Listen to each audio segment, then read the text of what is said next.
going to briefly talk about the doctrine of double effect, what it is and what problems that it attempts to overcome, and perhaps some of the problems with the doctrine of double effect. Some absolutist moral theorists have wanted to preserve the idea that there are moral rules that ought never to be broken, but they recognize at the same time that by not breaking those moral rules, that more harm ends up being done. So it seems implausible that such moral rules are in fact absolute. Now, what the doctrine of double effect does is it attempts to make the distinction between intended actions versus foreseeable actions. And I'll try to give you one of the most standard accounts.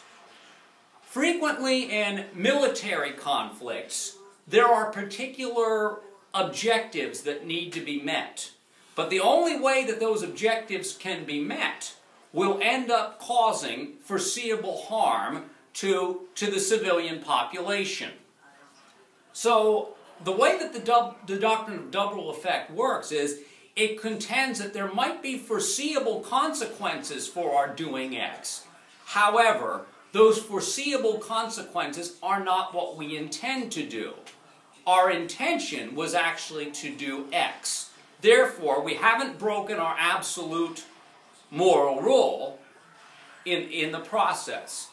Now let me give you a relatively recent historical example.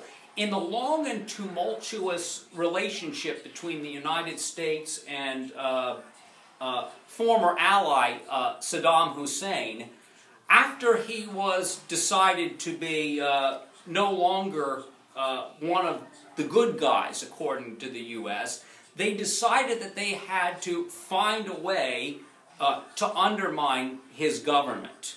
Now, one of the ways they determined to do that was through sanctions.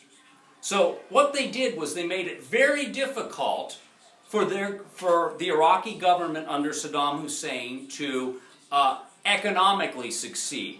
They ended up making it difficult for trade to take place, difficult to get medical supplies, difficult to get new technologies, and also made it difficult for his government to trade in the national treasure, oil. Now, incidentally, this kind of economic activity, in order to intend to overthrow one of the bad guys, that's what the U.S. State Department contended was the motive.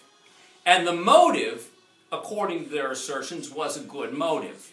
However, they fully acknowledged, along with some human rights advocates, that it was causing deteriorating conditions for the average Iraqi citizen. To which then Secretary of State Madeleine Albright, you don't have to remember that for the test, remarked, "We believe that it's worth it." Now, the underlying assumption is that, well, we weren't really intending to do the harm that was foreseeable, but the overall motive was to do the right thing and to remove, an evil dictator who's doing more harm than good in the long run.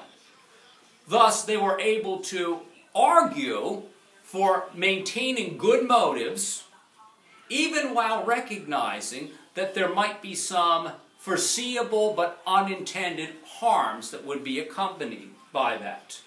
Now, the problem that the doctrine of double effect attempts to solve is we haven't officially broken any kind of absolute moral rule, and we've been able to maintain an essentially Kantian absolute moral standard where moral worth is based around intention and not intended consequences. So we preserve our essentially absolutist model.